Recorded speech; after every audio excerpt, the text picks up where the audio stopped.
Texas A&M lands former Iowa State defensive lineman Tyler Onyedim, and I think this kid is going to play a huge role for the Aggies next season.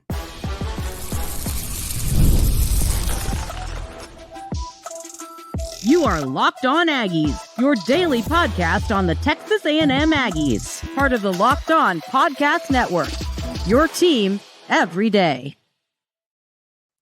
Welcome on to Locked On Aggies. I'm your host, Andrew Stefaniak. Thanks for making Locked On Aggies your first listen every single day. Today's episode is brought to you by our friends over at FanDuel.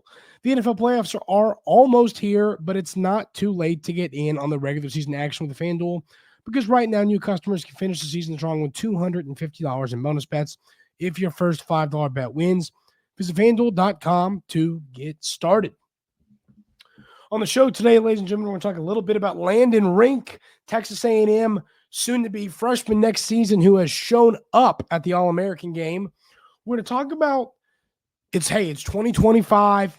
We're going to talk about what are the expectations for this upcoming season, kind of before we get out of the glimpse of this year. I think, optics of a team change throughout stages of the offseason, and I want to discuss where we're sitting right now.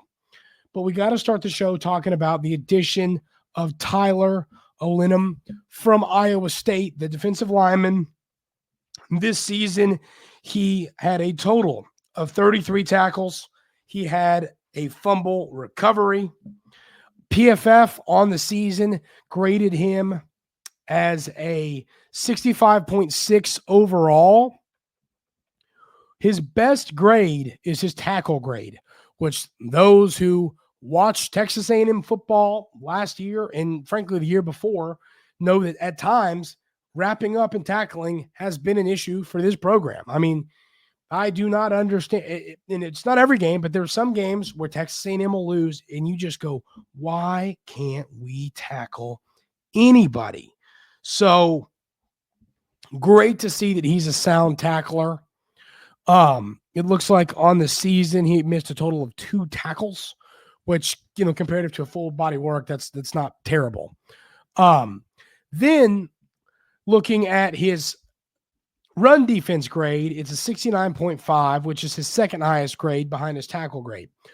That is where the film really stood out to me. It was his ability to stop the run. The pass rush grade was not great. It was a 59.1 on the season. I mean, he had 17 hurries. He had a quarterback hit this year, but the grade wasn't the best. So, the pass rush grade isn't the best. But when you watch the film on Tyler Onyedim, I think what I immediately noticed about him is the fact that he's a great run stopper. And kind of right now, you got to think about what you're losing on your defensive line. You are losing a ton of great players. And that's going to make it difficult. You're losing a lot to the NFL.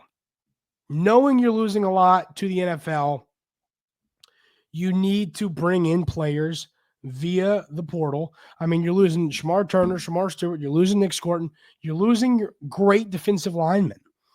Now, you've already done a good job in the transfer portal of bringing in some edge rushers, but we've talked about it. You need somebody in the middle and somebody, that can play a little in the interior defensive line. And that's what Tyler Onyedim can be. You've already landed Dayon Hayes and Mpimba and Searcy that are going to come off the edge for you. You've already got those guys. Now you need somebody who can be in the middle, stop the run. And I think that is who Onyedim is going to be for this Texas A&M defense. I think that this is one of those additions that a lot of people are kind of looking at this and going, okay, maybe maybe a good comparison would be a Rodas Johnson, who, when he came over, we were like, oh man, he's versatile. He can play all over. And he came from Wisconsin, I believe, if I remember right. he can play different spots on the defensive line. He strong veteran player that's played a lot of snaps. I think that you're getting a little more than that here. I think that Tyler Onyedim, he's a guy that is, the stat sheet isn't always going to be beautiful, but what he's doing is valuable. He's eating up blocks, shedding blocks, and making tackles. That is what matters, for a player like Tyler Onyedim. So I really like this addition. I mean, Tyler Onyedim, he was a player. I'm pretty sure a lot of people, let's see if I can find who was after him in the portal. And I mean, there was a lot of, and the other thing I like too, they didn't say who he committed over, but so I don't really know who else was in that recruitment. But Tyler Onyedim is a player that is from the state of Texas, so it's great to get him, back home. So that's great to see. Bring a player back to the state. But I think the 6'4", 6'5", 200, right around 300-pound frame is a perfect frame for what Texas A&M needs right now. I think that's exactly what you were looking for. He's going to come in, and I think he's going to play 400 snaps. I mean, how many snaps do we think Rodas Johnson played this year? I think that he played somewhere in the 400, about 200 snap range. Let's go check. PFF isn't letting me pull up Rodas Johnson's snap count, but I remember when we talked about it when we graded players last year, I was kind of unimpressed with the number. So I just think knowing that these are, they're not similar in the way they play. To me, it's similar in I think a lot of people would look at those additions similarly. And I don't know if I'm buying it. I think Onyedim is going to play a lot of snaps for this team. I think he's going to have a pretty big role.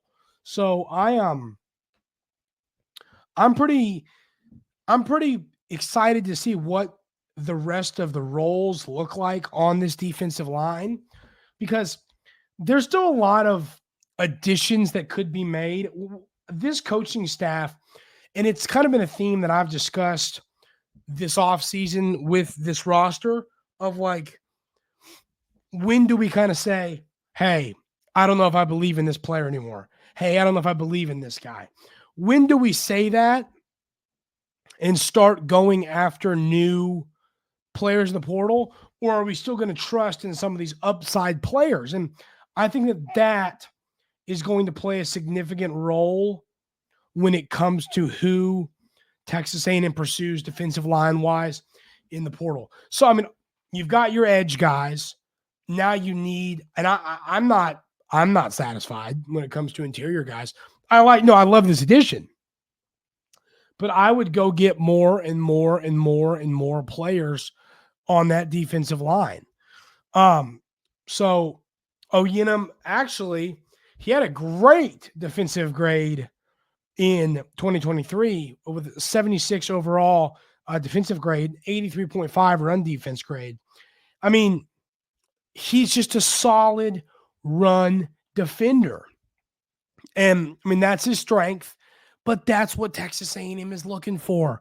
A player that can play inside on that defensive line and just clog up space, not let anybody go, and make tackles.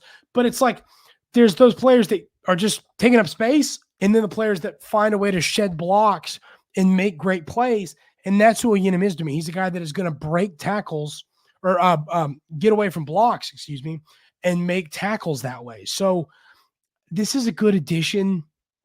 Bring a kid back home. I think that he's a guy that is going to have a lot of tackle for losses, a lot of it'd be great if you get a little bit of pressure, but knowing that he's going to really help stop the run for this team that was okay at stopping the run last year, but there were some games where people, kind of feasted a little bit. So I think this is a great addition, but we're not done yet. Keep going to get more talented interior defensive linemen. I feel pretty good about the edge rushers now and the defensive ends, but I would keep going to get some more interior guys. Keep going to get more interior guys. I don't think you can have enough, but this is a great start, great addition for this roster. What is the outlook going to look like for the Aggies next season, but what's it look like right now? What's the vibes? What do people think about this program? Is it positive? Is it negative? And what needs to be done to change it? We'll talk about that coming up right here on Locked On Aggies.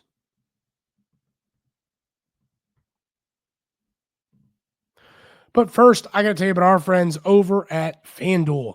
The NFL playoffs are almost here, but it's not too late to get in on the regular season action with FanDuel, America's #1 sportsbook. Because right now, new customers can finish the season strong with $250 in bonus bets if your first $5 bet wins. One of my favorite types of bets to make on FanDuel is the anytime touchdown scorers. I just think that those are an absolute ton of fun.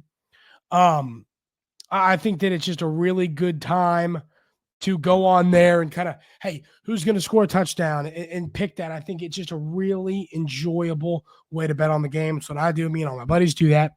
Go and do that. I don't know. It's how I don't know if it's how I would do my $5 bet for that bonus. I'd maybe look for a good money line, but I would do that once I get rock and rolling with my $250 bonus dollars. Just visit FanDuel.com to join today. That's FanDuel.com for your chance at $250 in bonus bets. Make every moment more with FanDuel, an official sportsbook partner of the NFL. And, of course, the Locked On Podcast Network. So this is an interesting conversation that I've kind of wanted to have for a few days. I think that the way people, whether fans, opposing fans, donors, recruits, transfers, the way people see a program, I think it's a big deal. And I think right now, Texas A&M, it's not, I mean, I would argue at this point, I'd say 11 players isn't the kind of quantity, but the quality is definitely there. To me, I think the outlook for Texas A&M right now is very, very high. I think that, here's the deal. One thing I've learned is, and hey, for the people, I think that it's a lot of things can be true at the same time. I think that people over-hate on Texas A&M football. There's no question about that. But at the same time, there's no question that when it comes to the talent that has been had on this roster, that Texas A&M has underperformed these last handful of seasons. And that's why at times Texas A&M is a bit of a joke to some people, and people laugh about the football programming. So it's understandable, but I do think at times this team was overrated for a long, long time, and it didn't work out. And I think heading into this year, I thought we were underrated, and I think maybe we were properly rated, and 8-4, then 8-5 football team. I think that's very valid for what this team ended up being. I think that's fair. But when it comes to next season, I think that the Aggies are in a good spot with the players that they have on roster currently and what they're doing in the portal. Knowing that Texas A&M really needed some solid additions in the wide receiver room and got them. And, kind of continuing to speak on the whole Noah Thomas thing, I think that my argument, there was a lot of comments on yesterday's videos, a lot of great points. Really appreciated all y'all's thoughts on Noah Thomas and all that.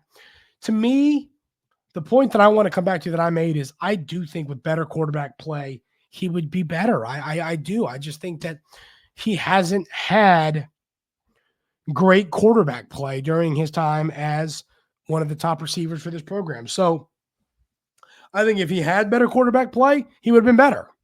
That's just the reality of it. So that's definitely a little frustrating for him. But I think that this offseason, knowing what you've brought in at the wide receiver position, what you've brought in on your defensive line, I really like the addition of Julian Humphrey because I think he just brings in another solid corner to come in and help your team.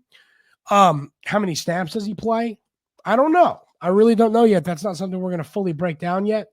But what I do know is that he's going to give you an extra depth piece, and he's a really good player. I mean, he's rated as a 91 transfer. He was almost a 96.5 out of high school, highly ranked guy.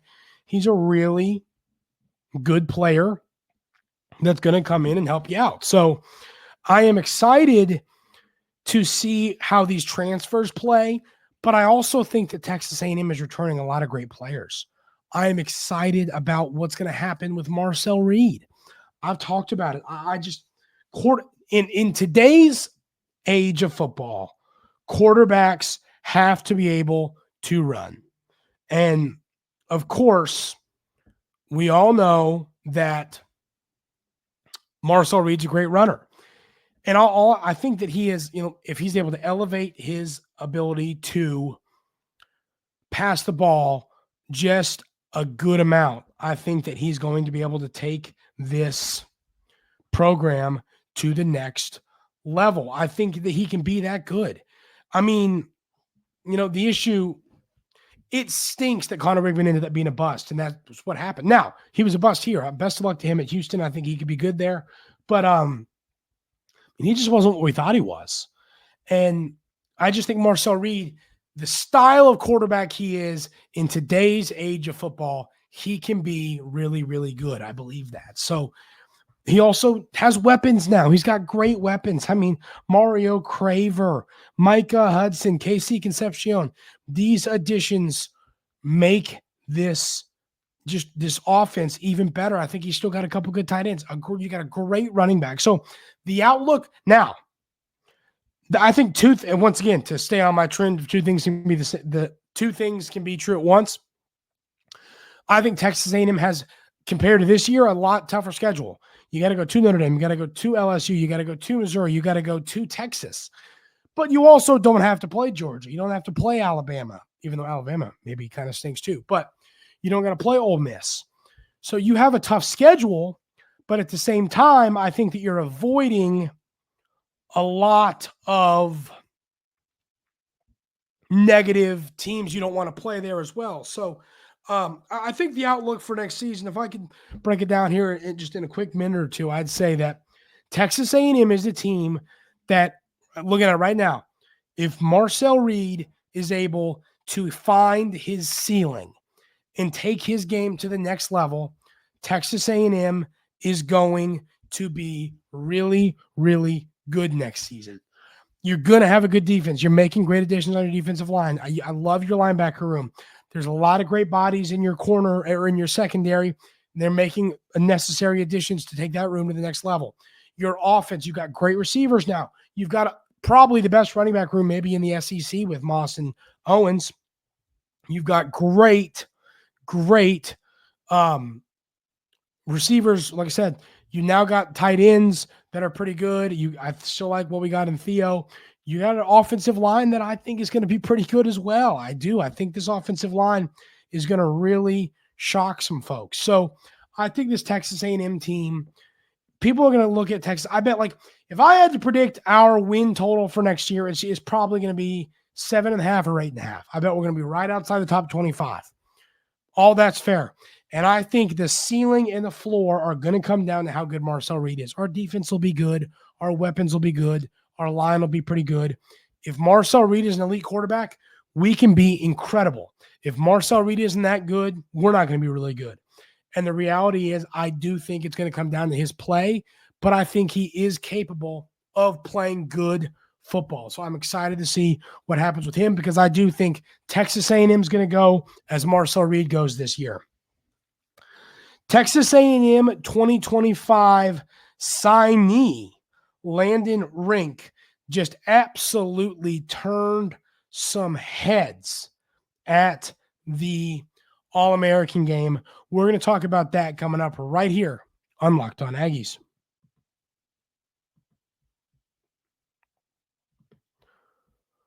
Did Rocket Money help you find any subscriptions you forgot about or that you were paying for twice?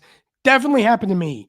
I had a few subscriptions that I didn't even realize I was still paying for, and Rocket Money made it so easy to track them all down. It's like having a personal assistant for your finances.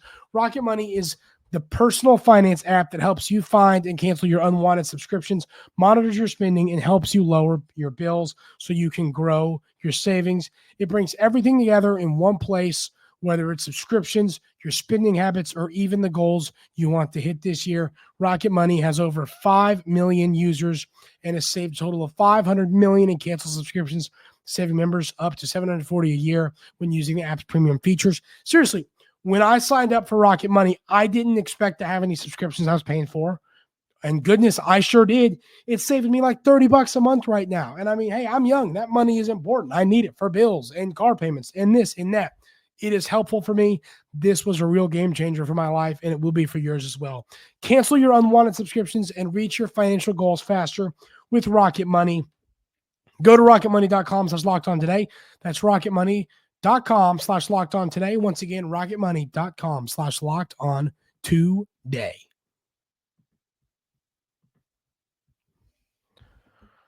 So Texas A&M 4-star defensive lineman Landon Rink just got done playing in the All-American game. He was listed as one of the MVP performers. And I mean, watching back on the film, I mean, he was just dominant. Watching the game, watching the way he played. He's a kid, he's ranked in the composite rankings, the 249th best player in the class. 24/7 Sports doesn't have him ranked all that high, but I'm just telling you this right now, lock it in. Landon Rink is going to be a star for Texas A&M, getting after the quarterback, stopping the run. They list him right now at 6'2", 280 pounds. It's going to be interesting to see kind of what he does position-wise in college, but I think that he's a player that when I hear people talk about Texas A&M's 2024 or 2025 class, I just don't hear them talk a lot about. And he's a dog. And the other thing I like about him is it seems like he just absolutely loves Texas A&M. And I love players that love the school that they want to play for. It's kind of a lost art in college football now. We just see so many folks that they just don't care that much about their school. You know what I mean? They just, well, whatever. I play here, but it seems like, he's just done an absolutely incredible job of helping recruit, posting positive things on social media, interacting with people. I love everything about Landon Rink, the way he plays the game, the way he is with Texas A&M fans, the way he likes his university. I just think that Landon Rink is going to be a star player here. I could see him turning into an NFL player where you go, he wasn't the highest ranked guy ever out of high. Obviously some services have him ranked high, some have him ranked really low. So I just think he's going to be a special player. Yeah, once again, he was listed as one of the top performers in the entire he was one of the best performers in the entire thing. So I am really, really, really looking forward to seeing him wearing maroon for the Aggies next season because he's going to be a special player. That is going to do it for this week here on Locked On Aggies. Really appreciate y'all being here every single day. Happy New Year once again. New Year, Locked On Aggies. A lot of fun stuff coming. Hopefully we see some special stuff on the hardwood, on the gridiron, on the diamond. Thanks for being here every day. Hit that subscribe button if you haven't, and we will see y'all on Monday.